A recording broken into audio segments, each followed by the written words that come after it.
All right, friends, I'm bringing somebody onto the show that is near and dear to my heart because if you all know me, and you do, you know that I love a snackcident. You know that no matter how clean I eat, that I can't help myself but get my little sugar fingers on something.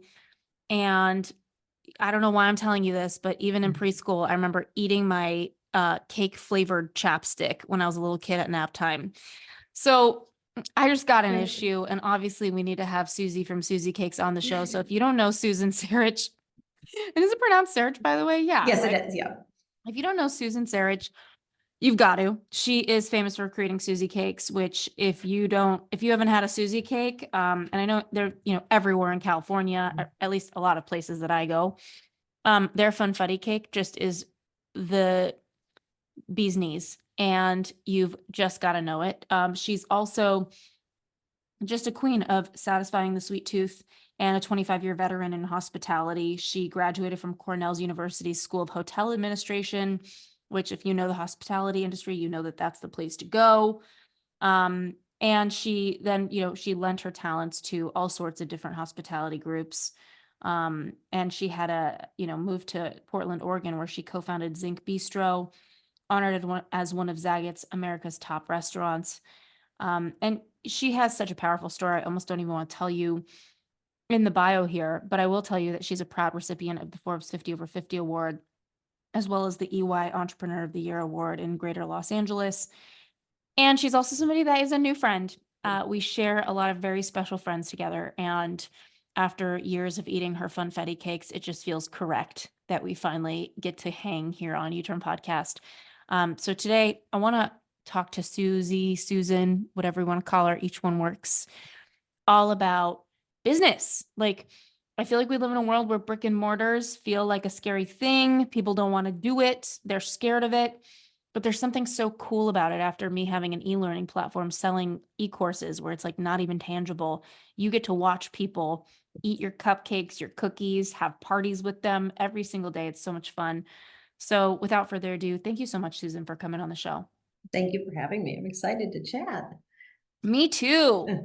I wish we could put some cake through this computer screen, but for now, door dashing it we'll have to do. And everyone, you don't know this, but I told her before we hit record, I've door dashed myself some SusieCakes because it triggered a hunger problem. I literally warned her, I'm like, if you hear the doorbell ring and me mute my mic, it's your cake at my door. Um, okay, so can you take us into, did you think you would be an entrepreneur? Like, did you have this inside of you? Like, who were you before all of this? And what was the moment that got you here? Yeah, I knew from a pretty young age that I loved hospitality. So, my two grandmothers, Mildred and Madeline, lived across the alley from each other in Chicago, and I spent a lot of my time with both of them. And there was always some great baked good on the table. I mean, we always had a pound cake or an apple pie, or you name it. There were always these great homemade treats. And through my childhood, I just loved hospitality. So, I tell the story that when, the family came over for Christmas, I'd be like, I'm the coat check girl. And my uncle's like, I'm the only person who has a code. I don't think you need to check it, and they thought I was a little nuts, or taking drink orders, or, we used to go up to Wisconsin and, stay at the Holiday Inn, for our vacations, and I would take the shampoo back and make amenities for my girlfriends for sleepovers. And so it was not so much about baking, but about, making other people feel good and welcome, in our home. And I learned that from my grandmothers at an early age. And so I think that's kind of what I knew made me tick. Didn't know I was going to be an entrepreneur. Always thought I would do something on my own. I didn't know what the what was, until the aha moment. Mm-hmm. It's pretty bold to start a baked goods company in a world where I feel like people, and I always had this moment for me as an author. I remember I went into and this kind of just empowered me. I went into a bookstore, I saw so many books, and I thought, these are a bunch of people I've never heard of. Why can't I just be one of these people that actually made it here enough Mhm. to be read by people and bought by people and produced in a Mhm. bookstore? So it's like people sometimes think, oh, this thing is done, I can't do it. What would be your message for somebody who maybe is like in their kitchen right now, falling in love with what they're doing, and they have absolutely no belief system that they can create a business around it. For those people who have goods, like how do we even get them to get started in thinking about making it a reality? I think as long as you have super strong conviction that what you are doing is your purpose and your passion, right? You can overcome those moments of fear, and pull past it. But you have Mhm. to be a risk taker and you have to be ready for failure. Yeah. So I think that really anybody can do, I think anybody can do whatever they put their mind to. I Yeah. really do. And I was told no so many times when I, started out and was trying to raise money and even just trying to get a bank loan, that this was a bad idea. Mm. That, I was told, Susie, nobody buys cakes in California. These were all men, yes. And Mm. I said, everybody buys cakes. Everybody has a birthday, a wedding, an anniversary for their parents, Yeah. no, no, no, this is not going to work. People buy stuff at grocery stores. Like, I mean, Ashley, I had probably, I don't know, 50 rejections Mm. from either high net worth individuals or anybody even I wanted to lease a space from was just like, no, no, no, no, no. And if I had not had conviction around, like, I knew I could fail, but I Mhm. knew if I didn't try this and put everything I possibly could into making my grandmother's recipes a reality in California, that I would regret it. And so Mm. I had to see it through. It's interesting. It's like not everybody gets that feeling in what they're doing of like, I just have to do this. Mhm. Um, but I'm starting to wonder, I don't know if it's just me being older, that we get flooded with so many ideas. And sometimes I think we grab onto an idea that's not the thing. It's like dating Mhm. like Mhm. the wrong dude or whatever. Mhm. Mhm. Um, and it's almost like we don't even realize, but that by picking that thing that isn't really the thing because we just want something to do, that Mhm. we are occupying like a boat slip Mhm. where a boat can come in and like an idea, and we occupy ourselves with that thing so much that we remove the opportunity for that space that needs to exist for Mhm. the thing we feel like we have to do. Correct. And I'm so grateful, like, between my career coaching practice, working in counterterrorism, national security, and having this agency that's, we're writing 50 TEDx talks and booking 50 clients right Mhm. now on stage. It's like I really waited for this TEDx Mhm. agency to fly into my Mhm. brain. And it was whispers. It's funny, my company's called Wise Whisper. But it was like these whispers, like um I used to think, oh, I wish, because I had a speaking tour and I was on, doing so many speaking things because of my TEDx. I attracted so many opportunities. And I remember going to every speech. I had 40 speeches booked and I thought, God, I wish I could just write these talks for people and not give them. So that was the beginning, Mhm. right? And then I remember a little bit later, it was like, well, I could offer this to TEDx speakers because I like TEDx's, they're shorter speeches. I like Mhm. short form content. And then I was like, oh, it's like a small market. It's a small window. I need to catch them in that 3 months before the event. They need to make a buying decision. Doesn't feel like there's a market. And Mhm. it wasn't until 2 years after that that it was like, no, but there are bookers out there that guarantee booking. Like we have a 98% success getting people booked because the team I absorbed to do this. Mhm. And I didn't even know that was a thing. And that whisper, when I met that person, I was like, oh, we don't Mhm. stop pitching the person until they're booked. And I basically, am in talks to even buy her company. Mhm. And it's like this idea came forward, but I know most people don't do that. So can you talk to us a little bit about the process of the idea coming in and what were Mhm. those bricks that you put down to really start to lay the groundwork as it cemented? Yeah. So it's the story is really twofold. One is through after I graduated, I worked in hotels, restaurants, nightclubs, country clubs, all aspects of food and beverage. And around the age of 30, I noticed a lot of women were leaving the industry because it was just too hard to think about starting a family, at least alone a date on, on a Friday night. And so I was reporting into a lot of men who were great mentors to me. That I was like, God, there's no women in C-suite, and in hospitality groups. And the more I started thinking about it and why, so many of my college classmates left the industry is because it's a 24/7. Like every time, you're working 4th of July, you're working New Year's Eve, you're working Easter morning, all the holidays. And it's really difficult to think about having, quote unquote balance in your life. And so I was like, I really want to create a company where women can find hospitalities in food service, but not have to work on holidays and not have to work late nights or early morning hours, right? Mm. And that there's some kind of flexibility.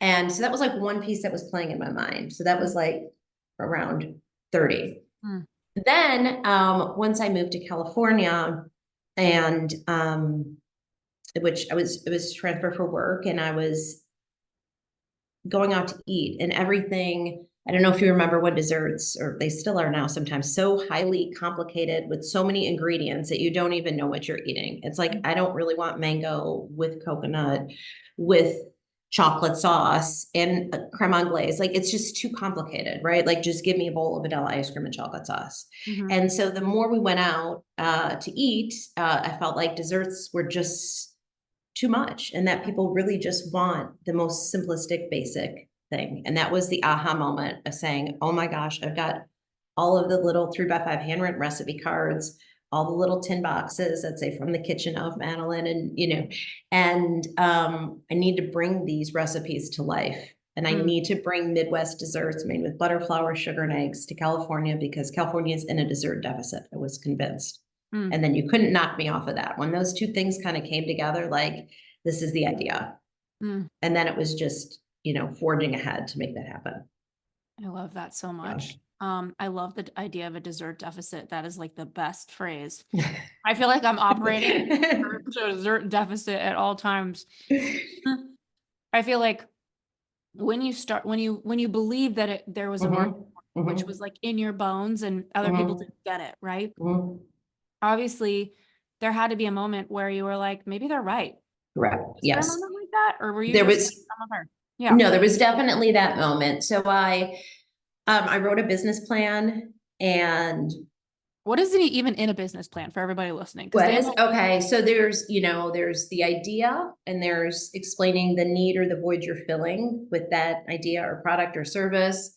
Then there's doing research on who's the quote unquote competitive set, if there one exists, describing who you believe your core guest or demographic is going to be. And then there's, the putting the numbers behind it, right? And I think this is the piece, that last piece is what most entrepreneurs miss, to say, okay, I'm going to open up, a bakery, and not thinking about, oh, this is how much insurance cost. This is how much chemical costs a month. This is how much my paper cost is. This is how much I'm going to have to pay for, healthcare. Like, it's a whole, you need to know all of the investments that are going to be made besides just, I'm going to pay my rent. Oh, I can pay $5,000 a month. Like, there are so many more expenses that people just don't even think about when they open a business. And it's also really important to have, a cash reserve to get you through kind of that first year, because most businesses do not turn a profit in the first year. And unless you have the reserves to pay your bills for 12 months, you're going to go out of business. yeah. That's actually something that is a really important topic that we could talk about. I think like starting a business, I feel like I'm constantly myself in a chicken or egg. We are right now slated for about 4 new clients a month. That's about 50 clients a year that we can write and book TEDx talks for. And then we have a handful of them that want us to write their keynote. And our goal next year is to more than 2x. Like, we want to do 120 talks a year. And the numbers that we have now, we haven't done any marketing for that. It's all word of mouth. So we're starting marketing. But I constantly feel this struggle of chicken or egg of like, I don't want to take bad revenue. I don't want to take clients we don't want to help. I don't want to take projects on we don't want to do. But I also want to support growing my team and keep the momentum going. And I think so many women entrepreneurs are stuck in this, especially when they're new, that taking those heart-sinking clients, projects, or you have so many partnerships that you establish through your business that you as a bakery or as a operation, that it's like, oh, I don't want this partnership, but do I have to? Can you speak a little bit to how do you be with those decisions? And I think you're probably out of the, I don't know what the phrase is, out of the water with that. But what can we share there? I mean, I myself am that entrepreneur where I'm like, damn, I really don't want to take on John Doe's keynote, but I've got 8 writers and we're a new business, right? Like we're a startup. It's only been a year. And as we talk right now, I have a tab open with my marketing team called Ideal Client Assessments, assessing our past 40 clients to assess Yeah. who do we want to double down on and get more of. Yeah.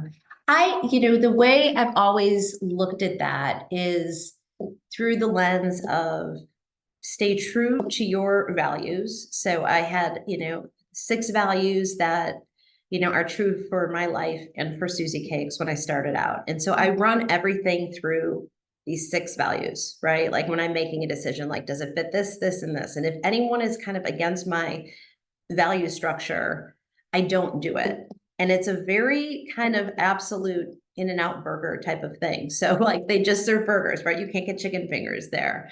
So at SusieCakes, it's like we are this all-American home style bake shop. We don't work with fondant. We don't do tiered cakes that can't drive in a car. We don't do croissants. I don't do chicken salad. Like we are what we are. We are Americana desserts. And I have never strayed from that. So when people are like, oh, can't you just make the cake without sugar? Sure, we could, but then it's not my grandmother's recipe and I'm not being true to what we are. And the minute you try to be everything to all people, I don't think it works well for concepts. I think people who know a company and they know exactly what it stands for, that's what makes businesses or entrepreneurs is, you have your brand and, your surrounding brand and making sure that you are being selective. Yeah. Yeah. Yeah. I think, it's interesting. We have one client right now out of 40 where he invested not only in a TEDx, but a keynote. And he's just been really challenging. Like, we take in content through a link and he sent me like 10 or 15 voice notes. And I keep saying, these disappear on my phone. I need to get these to the creative director. I keep asking him. And so we're trying to figure out how to basically say, hey, we don't want your money, but nicely. So I imagine along the way, you have had to say no, and you have had to course correct. How do you keep building and letting go of vendors or employees or people that have been, ideally somebody you want, but it's not working out? Like, how do you set those boundaries? How do you empower people to get them to perform? And just make those decisions in general. Because I think hiring is really hard. Vendors can be really hard. Saying no to money is really hard. And these are all just different boundaries. It's all people and peopling. People. Yeah. I think, a lot of that goes to what you really want. Like there was somebody, I'm going to go off on a tiny tangent here for a second, who before I started SusieCakes sent me an article that said, do you want to be rich or king? And it was from her HBS. And it basically, the article was like a 3-page article, but it was like, you can either be totally in charge or you can have money, but it's really difficult to do both, right? Like some people do have that, but there's, if you take, outside investors, then you now have pressure to make money, right? Yeah. So that's different. And now you're also not your own king because you're not in control of the situation. So you could play that scenario 45 different ways. I was a person who thought, oh no, I can be rich and king, right? But at the end of the day, what I've really realized is that I'm less driven by monetary success than I am by just personal success with building the business and bringing more cakes to more communities and celebrations to people's lives and those things that really make me happy. So I learned that on my journey, but I didn't know that out of the gate, if that makes sense. So I do make decisions that like, we're not gonna, we have very, very few wholesale counts and they're all super premium, very high end. I'm not going to sell SusieCakes to the coffee shop who is just like, hey, we want to, put your cupcakes next to whatever the muffins we're getting from whatever, Costco or something. And so I say, no, like that's not SusieCakes. Like we're a premium brand, like we only have premium partners. So I do say no to business when I think it's not fitting for being true to what Susie Cakes is. Does that make sense? Yeah, I love that so much. Okay, so can you take me into two different moments? Number one is the moment where you went from like just being a woman who is baking cakes and wants to get it out there to like you actually seeing like this is going to work. Mm-hmm. The numbers are happening, people are showing up. Like what was that inflection point for you? I think that was, so we first, Brentwood was the first store. And when I first opened, I was the general manager, I had like 6 team members total. And I learned very quickly that I would need to educate people. You can't just open the door and people will come in. Like it just doesn't work that way. This is all back. So pre-social media.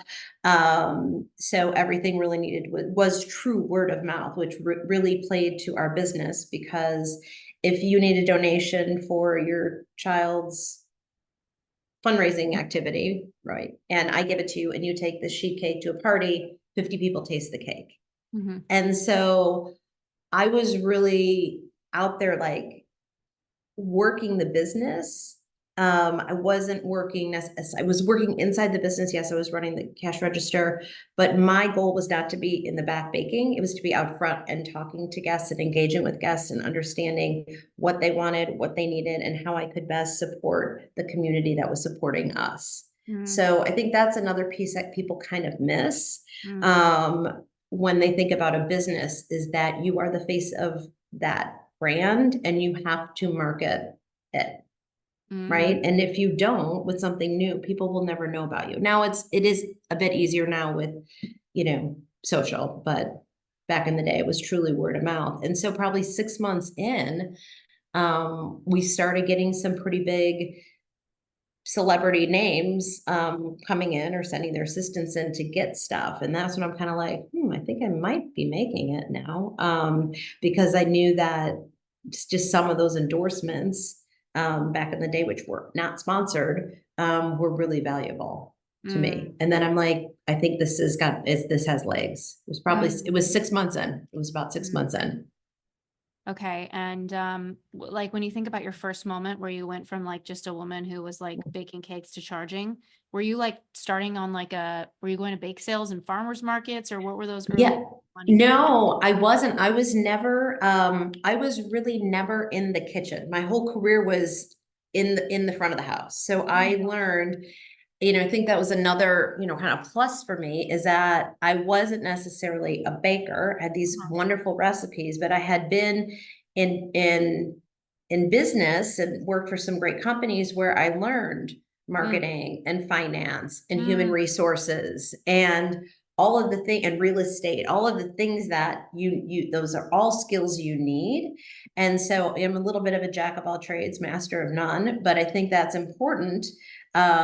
Instead of just being like, Susie can just make the best cake.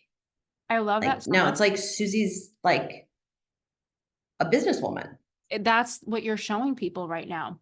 Is anybody listening can realize you don't need to be the baker, right? Like, Right. you can be a business person and just believe that the market needs something and you can get the team to do it. You didn't bootstrap it entirely, right? You raised funds. Not initially, no. Well, friends and family, like the first 8 locations. Yeah, we're all friends and family, because banks and any bank was like laughed at me. Even Small Business Association said you should stick with your hotel career. You've been successful. I'm like, aren't you guys in business to help me? Like, I don't even understand what's happening right now. That's interesting. Like, yeah. So, yeah. Okay, and then as far as I don't know, like how you went from like that first location where you got that traction 6 months in, you saw some celebrities start to buy. You said it was totally word of mouth. So you had one location. Do you think it had something to do with where your location was? 100,000%. Okay. I believe all of my success is on that location. There's a phrase we learned in my real estate classes was location, location, location. It can be in the right city, but not in the right street, not on the right corner, not with the right co-tenants. Like, real estate is so complicated, and I've learned so much through the years. But that first location was just intuition. Now, of course, we do like data analysis and way more research than we should. I should just sit outside a location and be like, yes or no. Now I know.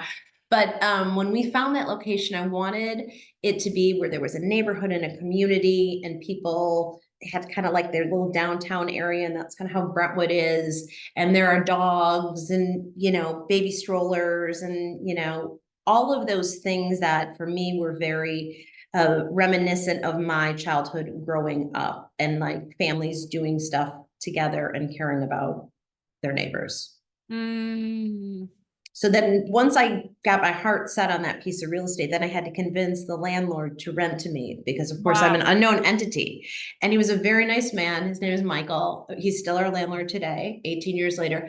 And he would say, Susie, you're a nice girl, but I'm not renting to you. Like, I've got Starbucks wants this, Yogurtland wants this. Like, I got every major national brand wants this. I'm not renting to an unknown. So And how'd you get it? I was relentless with him. I went to his office, like for 3 weeks, every other day, brought him something. I knew when he drove in, he was pretty ritualistic. So I knew when he was going to the garage, and I would bring him desserts, whatever, cookies, pie, whatever. And he would take the treat and he'd be like, I'm still not renting you. I'm like, okay, that's okay. Like, just really want you to keep trying the goods. And sometime around week 3, he got out of his car. He's like, you know what? I said, what? I said, you're not going to rent to me. He goes, no. He said, my wife and my daughter said, if this woman works this hard to get this space, imagine how hard she'll work on her business. He's like, so I'm going to give you a chance. I'm like, awesome.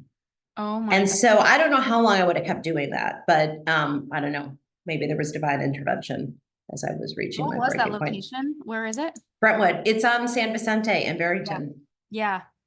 I mean, 18 years is a lot longer than I realized, because like, you know, as a millennial woman, I think I was living out there as early as 2010. So what is that? That's like 14 years, right? Yeah, now. yeah, yeah. So I remember living in Santa Monica. I remember that location. Mm-hmm. So 4 years into your time there, I remember Yeah, these cakes are so good. yeah.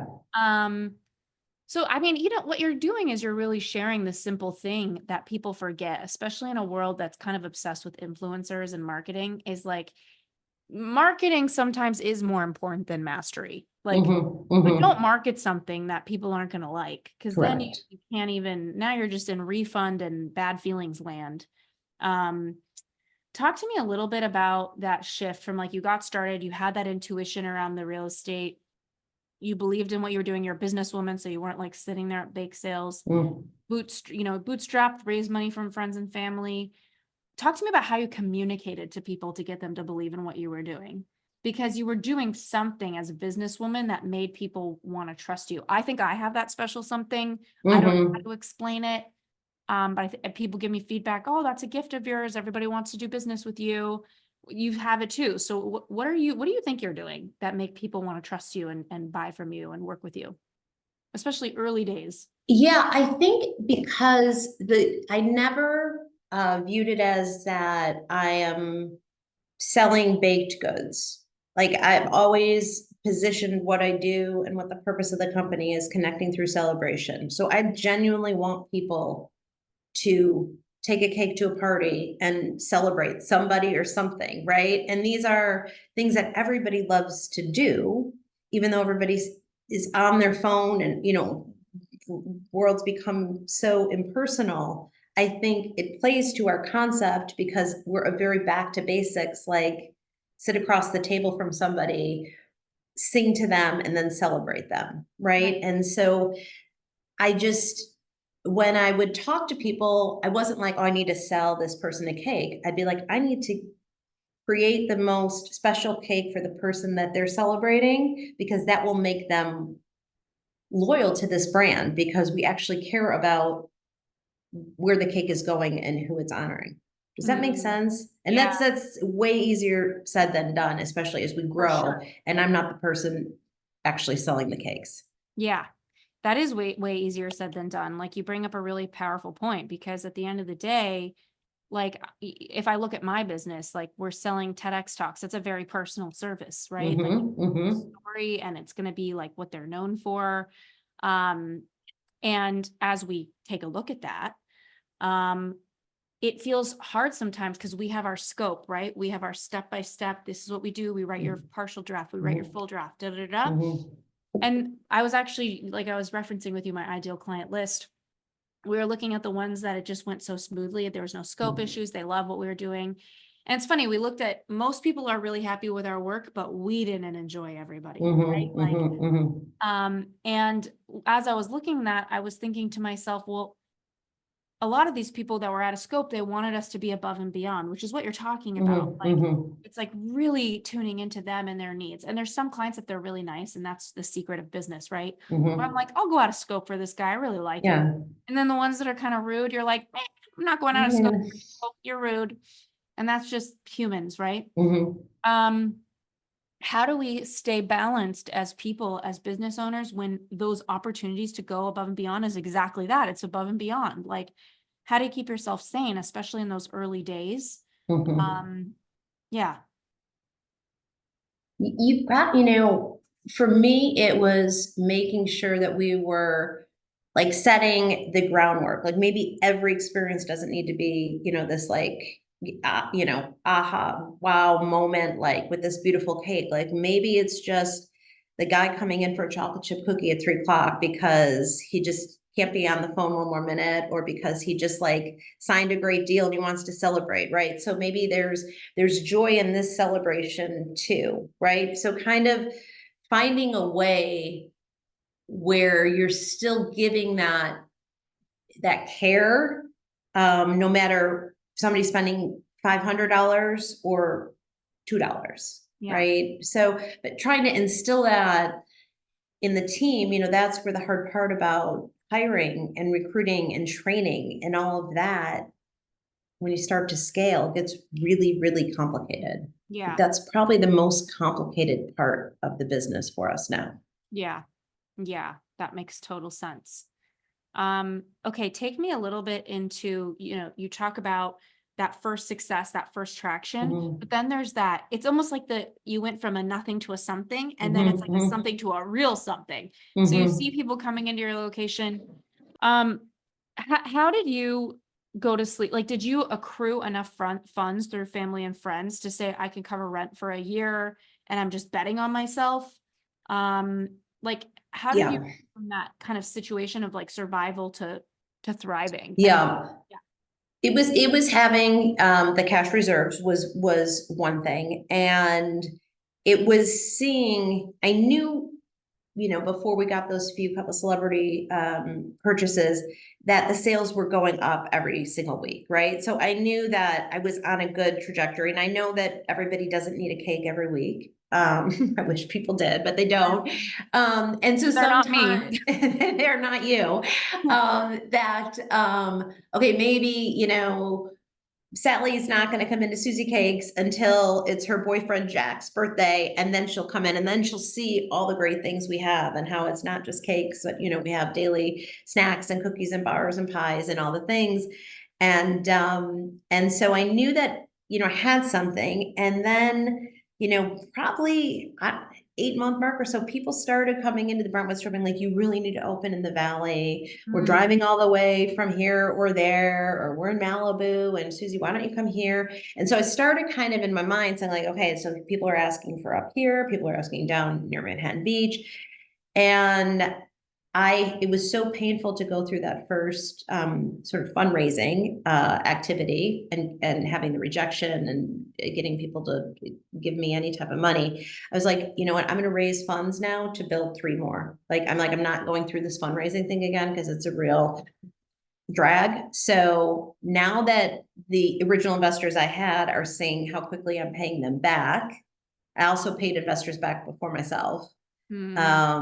Which makes it attractive, because at least it lowers their risk, right? Because I get it, I was risky, and raised enough money. Now I didn't go to banks or anything. I had the friends and family. Now we're like, oh, talking to their people, and they were bringing in other people, right? So when we had I don't even know, 85 people in the LLCs or something, it was a little ridiculous, but that's how I got the money for the next 3.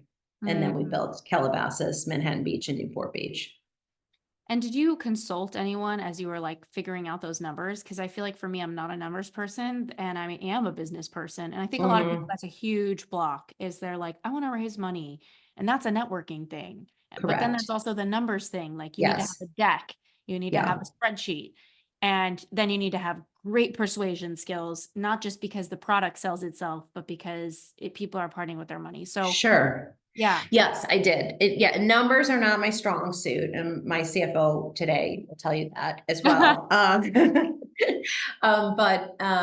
so that was my partner. My husband's just he's great, and he was very supportive, and he did help me with that piece of it, so that we could have really great data, and then I would sell the sizzle, right? I'd be selling the jockey, me, and the deck was the horse. Yeah. And you need both. Yeah. Yeah. 100%.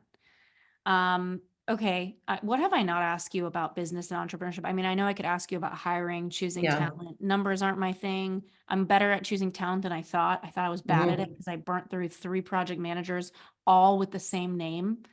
Um, Oh, really? yeah, It's all the same. interesting. Yeah, like my That's operations wing, it was where Megan's went to die. Like it was like, mhm. this is not a good place. But now we have Yeah. Megan number 3 and she's the queen. Yeah. She's incredible. And so that was the only hire that I really struggled was project manager, but we have the best speechwriters I've ever met. I'm like, you guys are so much smarter than me. I can't even mess with you. I can't touch what you're touching. I like to think I'm an amazing writer, but wow. What's your secret to like bringing the right people in Yeah. or I even hair think, questions? yeah, I do think I am a good team builder, right? Like I look at like supplementing people's talents or lack thereof with other people around them who can. So if you hire a general manager who maybe has a great personality but is not so great with the details, then the assistant manager has got to be great with details, Yeah. right? So that type of looking at the totality of the team because everything is so interactive, and making sure that people are truly ticking with the hospitality heart. And that's what I back in the day used to interview for. I still do today because I still interview general managers. But do they really care about others? Because you could have a great resume and I worked here and there and I was the GM of Mastros and all these things, right? But unless you really genuinely love taking care of other people and being in the service industry, you're not going to be successful. Mm-hmm. Mm-hmm. And so hiring for not education or experience, but hiring for um, more personality traits and Mm-hmm. what values people hold. That's Mm-hmm. always served me well. And anytime we veer from that, it's always a mistake. Yeah. Okay. Where you're like, oh, they're close enough. And then, the next thing you know, you're replacing the person in 6 months. Yeah. And you just pour time and money that is like so Mhm. sacred for your company to grow. It's been like, it's fun to hear you kind of go from, I don't know, just this idea and I think the thing I love most hearing your story is that you're a businesswoman. And even though you have these great recipes, you weren't like out baking. I don't know why. I've interviewed too many entrepreneurs who have the baked goods at the farmer's Yeah. market. And it's like, it's so cool to hear that because I think it's empowering for people to realize like, you can just be a business person and step Mhm. if you believe in something. So Right. what is your final words for anybody that's wanting to have more purpose, wanting to have more aliveness, wanting to create that kind of fulfillment and joy that you have around what you're doing, that they should consider as they go along? Yeah, I think it's knowing oneself and what really brings you happy. Like sometimes I'll tell people, write down, keep a list during the week for me and like tell me at the end of the week that the 5 moments of joy you had, right? Mhm. And were they all around whatever, being with the animals? Were they all around being outside? Were they all around with being by yourself? Like what were those moments of joy that you found yourself going like, I'm happy? Yeah. And when you look at that, and then it's like, okay, you're telling me you love being outside, and okay, let's look at things you could, here are things you could do. What with careers outside, where you're outside, lifeguard, whatever. I mean, I'm speaking in broad generalities right now, but it's about finding that thing that makes you happy. Because to be an entrepreneur, as you know, you are in it 24/7. I mean, there's very little time where, you know, I'm not thinking about work, at work, doing work, networking, meeting friends from work. Like it's just all, your life kind of becomes all encompassing, as an entrepreneur, as a founder. And so I think it's important to just really love what you do. Otherwise, life's too short. Yeah. It really Yeah. is. Totally. Thank you so much for coming on. And obviously, I'd ask where people can find you, but do you just look up SusieCakes? I know you have new locations coming. Y'all, if you haven't tried the funfetti cake, like, what are you even doing? Like, just exit this episode and go get some cake. Awesome advice. We'll end on that. Thank you again for It was coming on the show. amazing. Thank you.